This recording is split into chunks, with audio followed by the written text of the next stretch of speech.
Welcome to Opening Voices. I'm Quentin, the CEO of Clever Cloud, and today I am inviting André Loesekrug-Pietri. André is the leader of JEDI, Joint European Disruptive Initiative. The goal is to create a European DARPA. That's a good idea.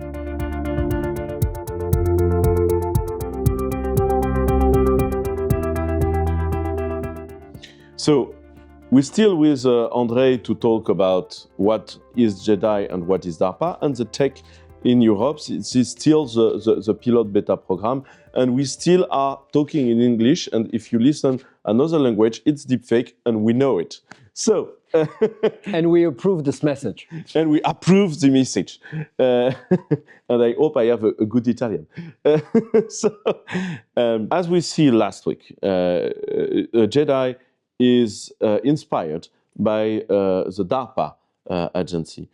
How does JEDI is different of the DARPA program? Because DARPA is financed by basically the army, isn't it? DARPA is financed by the Department of Defense for two reasons. One is because in our modern democracies, the only place where you have often a multi-year approach, a long-term approach, is the defense budget, which is the only one that does not obey the yearly rule of budget. You have this long-term planning. And secondly, in the US, it's very particular because basically everything is about national security. So everything which is strategic. What we transferred is, number one, is we don't focus on defense technologies. We focus on energy, life sciences, space, and computing as a whole. Point number one. But let's face it, today everything is weaponizable. So everything is strategic. We could see that with the vaccines. We could see that with space. We can see that even with water, with life energy. Sciences and energy. We were together in Singapore like 10 days ago. And basically Singapore is a country where they fear that their big neighbor will cut the energy and water. And they try in a very small territories to become independent or not dependent of one only a provision. So they try to do this kind of stuff. So basically energy is a weapon, life science is a weapon, water is a weapon. So you can weaponize everything, and that's the basic of the idea. And it's very interesting because we just got out of a breakfast that we will not disclaim everything we discuss about, but about the information. I mean, information today is weaponizable when we can see how the role of that social media play in the formation of our political opinion. So point number one is we focus on these three, I would say, civilian topics. And secondly, we came to the conclusion that starting something we do with this very different approach, non-bureaucratic approach, would be very difficult to start within the administration. So we started that as a foundation. So it's not privately, there are no private interests within JEDI. It's something that we do for the common good, for the European as a whole. We include the UK and we include Switzerland and Norway in what we do, for the European continent.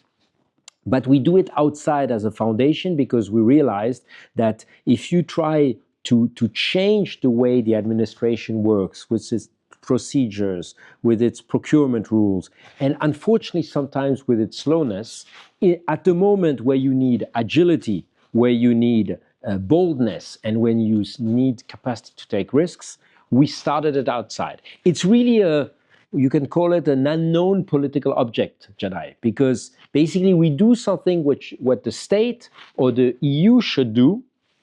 We don't criticize what has been done, but we consider that the current goals of the French or German research programs, or even at the EU level, don't have the boldness and the sense of urgency that is required. And what is incredible is that we've seen that since a couple of years, and now very famous and reputable people, be it Jean Tirole, Nobel Prize in Economy, or Draghi, that cited JEDI in its latest report, or Letta, or now a couple of days ago, Christine Lagarde, all call for a wake-up call in Europe because we are basically losing the train. So JEDI is to do that. our roadmap, just to finish on that, our roadmap is to start it outside, to have the agility and the boldness, and obviously to scale it with the support of enlightened politicians that will say, we have our traditional programs, okay, they are bureaucratic, but at least they do the main job. But for disruptive innovation, to allow Europe to leapfrog, to build the future and not just to be in a catch-up game, we need a speedboat, and we're going to help the speedboat to scale. So will I still be financed by philanthropy and in 2 years, or will JEDI be scaled by public money? That's completely open and flexible. I think there is something important there is in every traditional democracy, there is this idea of centralization and saying at some point that we need to be sure of what we do and there is one way to do stuff. And one of the important way that JEDI does is to say, maybe there is another solution. Maybe there is 2 ways, 3 ways. Anyway, when a topic is so important as energy, maybe we can have different strategy and maybe the best win and for the greater good. And it's something that is very important to make understandable by the citizens, but also by the politician, is sometimes you need to have different strategy. When I have done the Maker, it was something because we were time constrained, and at the end of the day, we always are time constrained. It was one of the points.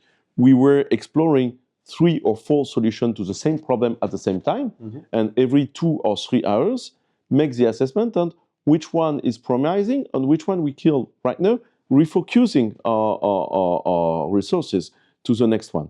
And with the idea of JEDI making losing bets because we're making real bets and not something we are sure of, but we're making real bets, it's maybe the ability to refocusing money right now because our resources, money and brains, because basically the brains are more constrained resources than money to the good project. Isn't the way it can be pushed and explained to the political leaders? We try to actually adapt to the world in which we are. The world in which we are is a world where we have lost the capacity to anticipate because the acceleration of crisis, the famous polycrisis that add to each other, make it extremely complicated to anticipate. And what we realized, be it with the Ukraine war, be it with the COVID pandemic, is that when you are reacting, first, you're always too late. And I would say a third crisis is the emergence of generative AI, and particularly of OpenAI, which took Europe by surprise. And we know that if we're taken by surprise, it's more costly. It takes Europe by surprise, but a large number of engineers are European in this team. First, a large number of engineers are European, and secondly, that means that we didn't do our homework, because I remind everybody who's listening that the first paper on LLMs and transformers in particular was a 2018 paper, and that was published. So the fact that people said in November 22, when OpenAI started publicly, that it was a surprise, it's just that we were a little bit probably sloppy in our work. So half of the work at JEDI is bringing together the best brains in 40 different topics, from fusion to semi-conductors to synthetic biology, and permanently bringing them together every quarter, permanently assessing where are we in the current technological advance and where could be some breakthroughs in the next months and years to come. So kind of having this foresight, that allows us to ask the right questions, I mentioned before, and then to focus, because if you focus, you need to make sure that you ask the right questions to focus on the big bets to do.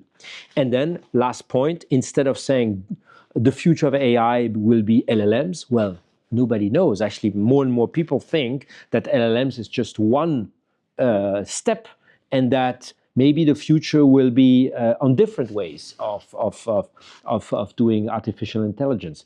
On semiconductors, where the dependency of Europe is huge too, will the future be von Neumann architectures like you see currently with NVIDIA? Will it be neuromorphic? Will it be optic? If you bet only on one, you're quasi sure you will lose. What we need to do is to make selected bets and parallel bets. And that's why, that's my last point, we need very strong technological competence among those who are running these programs. And unfortunately so today... that's the point, the HR managing the program in both DARPA and the inspiration you take it at JEDI is someone very technical. Yeah, these are the so-called program managers. And the incredible thing at DARPA, I mean, it's an agency running with close to $4 billion in budget.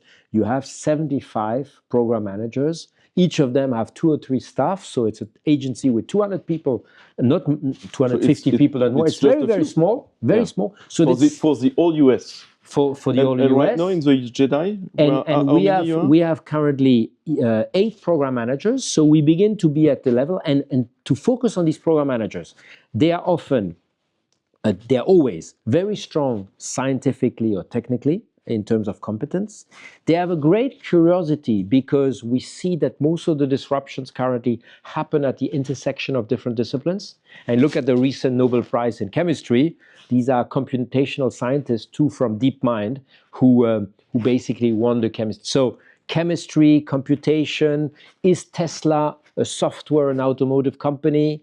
I mean, we see that real disruptions happen at the intersection. Second point is curiosity. And the third point, it needs to be somebody who is opinionated. That means who is ready to say, okay, I believe in this or I don't believe in this. And this profile, opinionated, very curious, and knowing well the ecosystem, and very strong scientifically, is very rare to find in the same persons. That's why these organizations, DARPA or JEDI, are actually based on, it's an inverted pyramid. The director is just coordinating, but the key people are these program managers. And I think this is something which is very difficult to understand in our traditional research program, which are often too much either top-down or purely bottom-up. I mean, there are a couple of European programs, I just want to mention that, who are excellent. The European Research Council is one of them.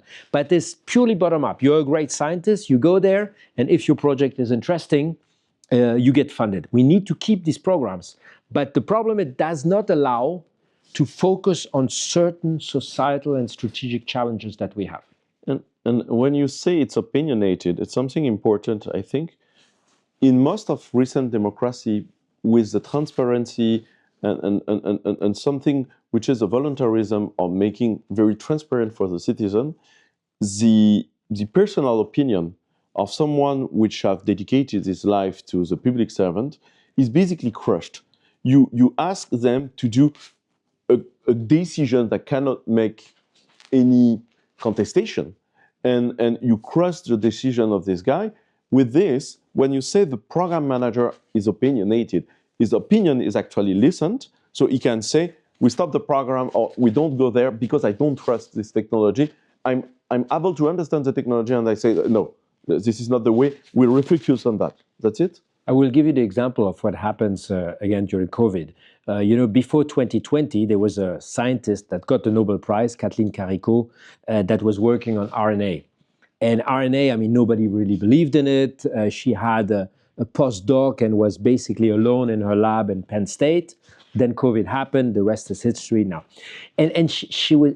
I mean, some people that are maybe in this you can explain the history, because maybe some of the listener will not get what is the history. So well, the history is to say that, I mean, traditional vaccine production was done with developing basically reduced versions of the pathology and then injecting that so that your body would produce your antibodies yourself. With RNA, we basically engineered to